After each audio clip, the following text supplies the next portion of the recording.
uudis tuli välja eelmise aasta lõpus, kus siis avaldati TalTechi teadlase Tarvo Treieri töö, kus ta siis tuvastas, et põhimõtteliselt see süsteem, mis kontrollib e-valimisi, et see on manipuleeritav.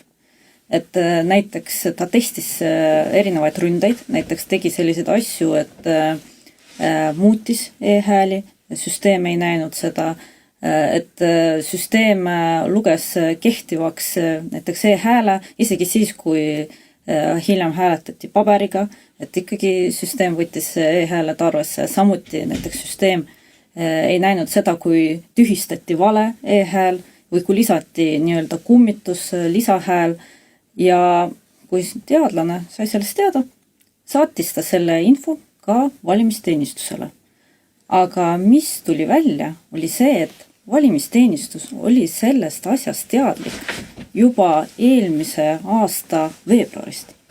Aga vaikis, kohalikeks valimisteks süsteemi ei muudetud. 8. detsember hävitati KOV valimiste e-hääled, 9. detsember valimisteenistus teeb pressiteate, et teate, et me nüüd TalTechi ülikooli teadlastega, et koostöös nüüd avastasime sellised probleemid ja nüüd me hakkame need lahendama.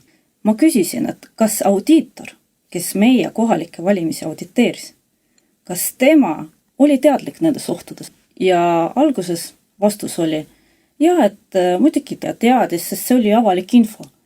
Ja siis ma küsin, kuidas see sai avalik info olla, kui te ise ju hoidsite seda saladuses. Ja siis nad muutsid oma seisukohta, ütlesid, ei teate, me ikkagi saatsime audiitorile.